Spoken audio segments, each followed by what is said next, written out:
बंद पड़े इंडिकेटर्स, सुरक्षा का अभाव, फैली हुई दुर्गंधी और फलाट रुंदीकरण के धीमे गति से शुरू काम की वजह से थानेवासी हर्बल रेल यात्रा अब प्रवासियों की मुश्किलें बढ़ा रहा है।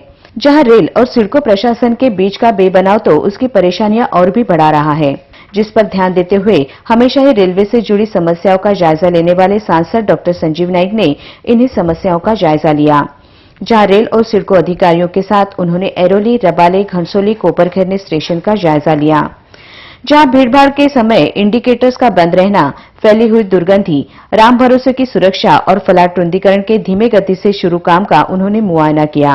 मैं तो हर 2 महीने में एक हमारी नवी मुंबई हो, थाना हो, मीरा भाईंदर, ये स्टेशंस को हम जाकर लोगों की समस्या जानकर क्या प्रॉब्लम्स है वो जानने की कोशिश करते हैं। आज हमारे जगदीश साहब आए हैं, रेलवे जीएम और डीआरएम साहब ने मुझे पिछले महीने में हमने जब मीटिंग की थी सेंट्रल रेलवे की, उसमें उन्होंने बताया कि भाई ये चीज़ें हम कर देंगे।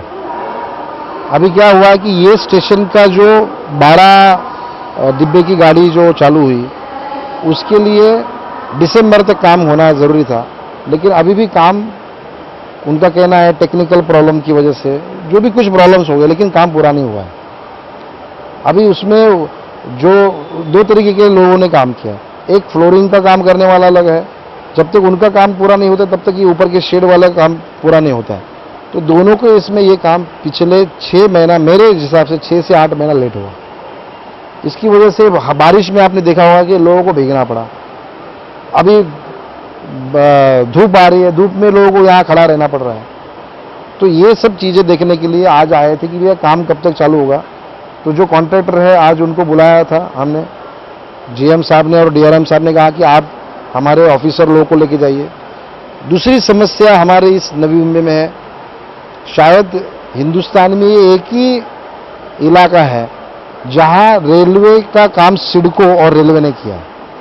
अभी पिछले 3 साल से सांसद होने के बाद, 3 साढ़े 3 साल में लगातार सिडको बोल रही है कि अभी ये हम रेलवे को देने वाले, अभी रेलवे करेगी। रेलवे बोल रही है ये हमारे से अभी तक एग्रीमेंट नहीं हुआ, अभी ये सिडको ही करेगी। रेलवे और सिडको के दोनों के बीच में बेचारे हमारे लोगों को तकलीफ हो रही है।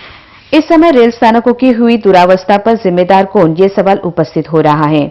जहां आने वाले समय में दीघा और बोनकोड़े में निर्माण किए जाने वाले रेल स्थानक की जिम्मेदारी सिडको प्रशासन ले और रेलवे प्रशासन यात्रियों की सुरक्षा पर भी ज्यादा अहमियत देने की बात कही। आज मैं जब यहाँ आया हूँ तो मैंने देखा है कि सब स्टेशन साफ सुथरे, धुले फुले सब है। तो आम आदमी की अपेक्षा यही है कि स्टेशन साफ हो, यहाँ गंदगी न हो, वहाँ कुत्ते बिल्ली यहाँ बैठे नहीं हो। आमतौर पे लोगों को सुविधाओं का सामना नहीं करना पड़ता है, तो उनकी अपेक्षा है। अभी सुरक्षा, ये हर स्टेशन की जरूरत हुई है। जिस दिन से हमारे छत्रपति शिवाजी टर्मिनल को जब आतंकवादी हमला हुआ, उसके दूसरे दिन के बाद एक नोटिफिकेशन निकला कि हर स्टेशन को बंकर्स बनाया जाए, वो रेत की बोरी रखकर। अभी रेत की बोरी फटने के लिए आई है, लेकिन उधर आदमी नहीं है।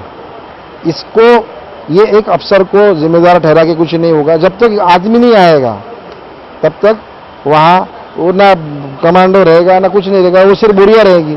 अब बुढ़िया क्या आपका सुरक्षा करेगी, वहाँ क्या आपकी प्रोटेक्शन करेगी? तो ये थोड़ा ऊपर के लेवल पर लेके जाने वाला मसला है। भगवान की दया से नवी मुंबई की जनता को, वो पुलिस में भी, रेलवे पुलिस में भी कमी ही है, तभी भी उसके बावजूद भी लोगों का काम चल रहा है। लेकिन इसका मतलब ऐसा नहीं कि ये रोज की चीज को ऐसे ही चलाता रहे हम लोग। इसको मैं खुद उठाया हूँ, रेलवे चेयरमैन बोर्ड को भी मैंने खुद दिया हो कि भी इसके ऊपर जल्द से जल्द मसला करे, और मुझे यकीन है कि जल्द ही इसका मसला निकल जाएगा। कैमरामैन प्रणीत कापसे के साथ जैन कबराल की रिपोर्ट।